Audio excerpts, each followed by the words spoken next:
Hello, my friends. I'm here today with another step in the Cradle journey. We're here with Book 5, Ghostwater by Will White. Now, Ghostwater is by far probably the most popular and most loved book in this series, at least from what I've seen online. And I enjoyed it enough. I like this book. However, I think I'm gonna be a dissonant echo for all the love and affection that is had for this book. Don't get me wrong, book's still fun, still had a really good time with it. I'll give you my number review at the end, but it feels extremely lacking in certain aspects. I'm just gonna get right into it. Just naturally, we're gonna be talking about this book with a ton of spoilers. We're gonna be talking about it as if you've read the last 4 books. I got videos for all those. I got a whole playlist, so why don't you go check that out if you haven't yet? And we're just gonna dive right in. Ghostwater takes place, for the most part, in Ghostwater, which is a bubble universe or bubble world created by the monarch Northstrider, who at the beginning of this book is thought to be dead for the last 5 years. We know that that's already a discrepancy because Lindon saw him 2 years ago through the eyes of Surreal. And of course, he,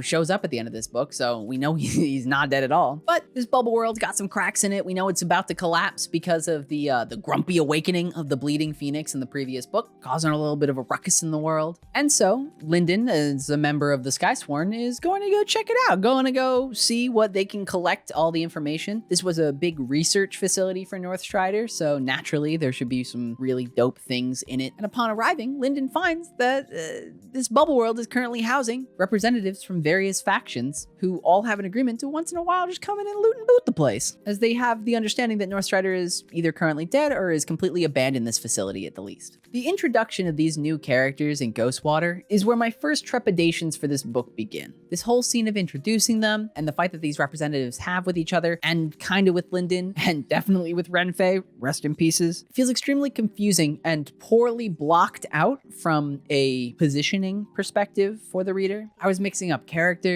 who was doing what, who was standing where, who are our allies and our friends here. It all felt a bit fuzzy. And while there could probably be an argument made that, oh, well, Lindon's also confused here, this is just giving that confusion to the reader, it felt like the concrete elements that we need and exist for most of the other action scenes in Cradle weren't there. It was a bit shaky, but I think it's able to recover after this, and I don't think that this issue comes up again. I just think that introducing there's that dude, there's that girl, there's that dude, and then introducing 4 different factions all at once, and then just out of the blue, you kill Renfei. I think that there's a lot going on here for an author to even be able to successfully pull together into a single streamlined set of events that can make sense to the reader. But I just think it could have been done better here. I do really like the setting of, what's the name of this book? What's the name of this place? Deepwater Horizon. Isn't Deepwater Horizon? No, it's the Gulf oil spill. I do think that the setting of Ghostwater is really cool, as well as the idea of the island that you need to be on to enter Ghostwater, with all the floating clouds of the factions kind of overlooking the island and having their own kind of Cold War happening. Yeren and Mercy running along the beaches and dealing with their own thing, and then Orthos, Lindon underwater dealing with theirs, with the infinite expanse of water around them that they can kind of push into. Now, I do think that my major issue with this story can be easily summed up by the core question that this book is answering. How are we gonna get Lindon powered up and fast? That's kind of always been the plot, obviously, but this story feels like it's doing progression for progression's sake. Hey, post-editor Laxxia here. I just wanted to cover that I do think that I overlooked the idea that this is also a case of giving Lindon the ability to be a leader and show that he is strong enough to take on fights now, and I was kind of blinded by the parts that I didn't really like about this book to really take that into account, and so I do want to give props to that part. I do think this was worth seeing him grow in that way. Okay, thanks. Bye. I love you.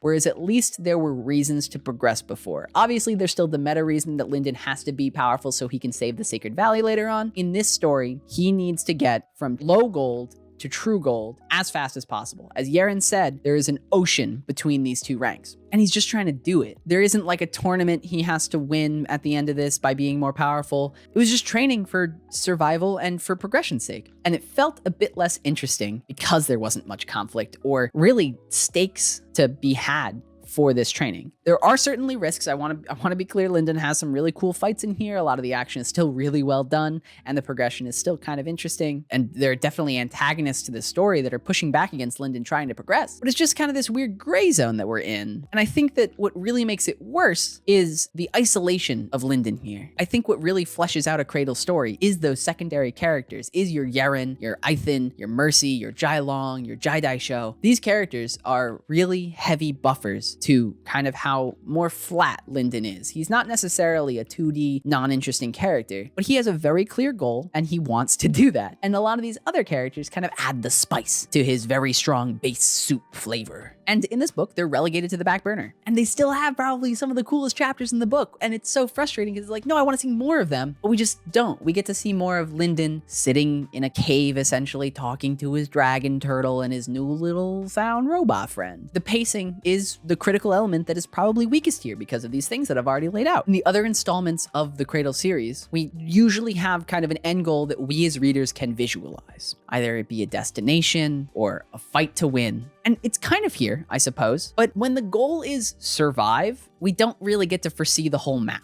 And so it feels like it drags a bit, particularly with the need to go from fountain to fountain to fountain that he does. Each one's giving him a different kind of power up. Each one's kind of helping out Orthos a bit, and they're all very necessary for Dross, the new robot buddy, to gain the importance that he's going to have a little bit later. And this all logically makes sense. It just didn't feel good while I was reading it. I think this is some incredible world building, taking a more scientific approach to Madra. I guess you kind of get that beginning with soulsmithing, but it still feels like magic. And when you go through this research facility and all of the things that Northstrider was trying to do here, it feels way more like a hard magic system than the soft one that we've kind of been playing with before now. And like I've been talking about, we get this really cool new character as a form of kind of a budget scoots from DC Comics. We got Dross. He's really awesome. I think he's a great addition to the squad. I'm really excited to see what he's going to do forward. I really like the implications that he's kind of my first presence that Suriel and the Abadan have. It's a little bit of a headcanon theory that in order to ascend Cradle, you have to figure out how to make that on your own. Where was I?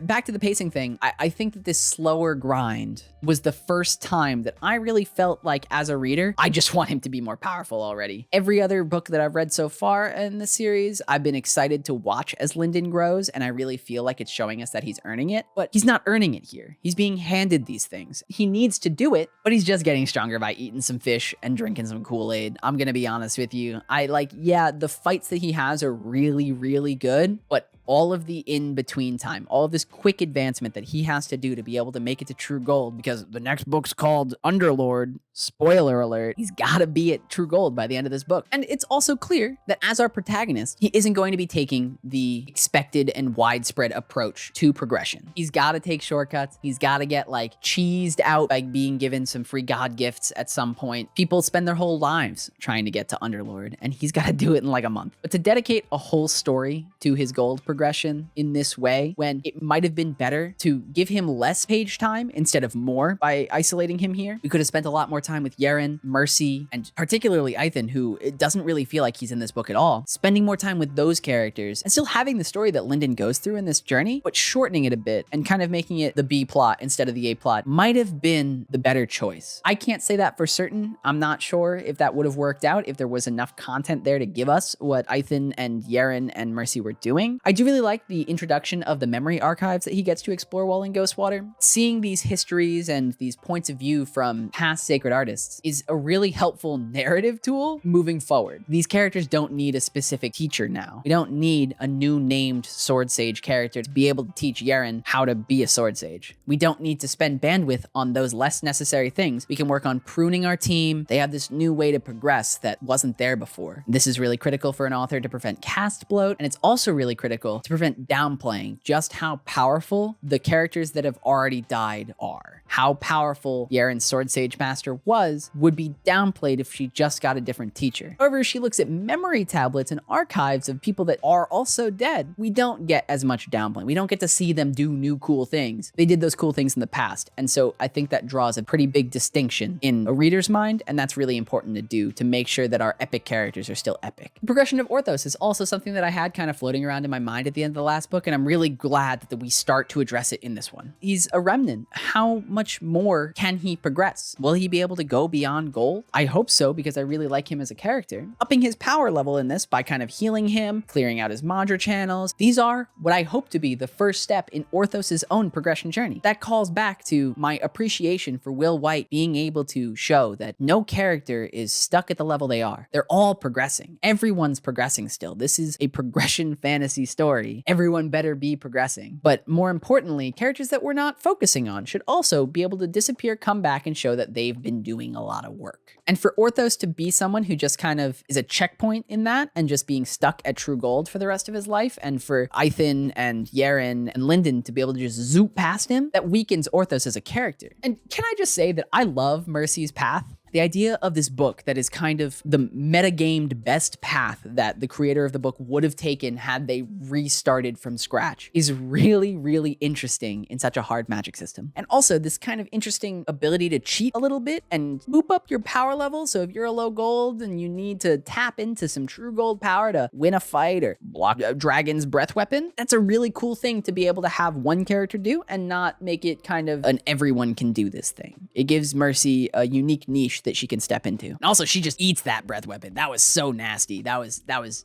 dope. And then she's okay. Mercy is currently running up the ranks of becoming one of my favorite characters. I think she has a really strong setup for her character, and I hope we get to add her to the main team a bit more concretely. Right now, it feels like she could go, she could stay. I'm not sure, but she does feel like she adds to the shonen classic trio that we were kind of missing before. Ithan's kind of there, but he's more of a teacher. Orthos is kind of there, but he's more of like a wizard's familiar to Lindon. Dross is kind of there, but he also fits more like he's Lindon's sidekick than actually a member of the trio. And I really appreciate that Mercy's adding to this dynamic. So long it's been Lindon and Yaren together alone fighting against the world, and to add this third perspective from a really privileged place in society, it adds something to that. I love the fleshing out we get of like monarch personalities in this world a bit more in this book as well, when Northstrider shows up and he looks at Akura Harmony and just lets that man die. I think that's really indicative of how we're meant to kind of see monarchs. His focus was on his projects. Uncaringness for Akura Harmony here is just icing on the cake to add to everything else that we kind of get in his point of view at the end of this book. Of course he's not going to care. He's a monarch. That's the whole do you think about ants when you're like walking from your car to your house question. Of course you don't. It's a great kind of echo of what we expect from monarchs already in their removedness from being human. To just reiterate that and show that it's gonna be most monarchs that are this weird is good. It's a good reinforcement of that idea for the reader. I really overall enjoyed this book as much as I have more complaints with this book than I did with the previous ones, and it's probably not my most favorite as the previous books have been. Every subsequent book has become my favorite in the series. 5 isn't the top of my list. 4 and 3 are still kind of fighting for the top. From what I expect from Underlord, I think that might actually shoot to the top after this. It's definitely still a good book, just a few nagging issues that I felt like weren't being voiced enough.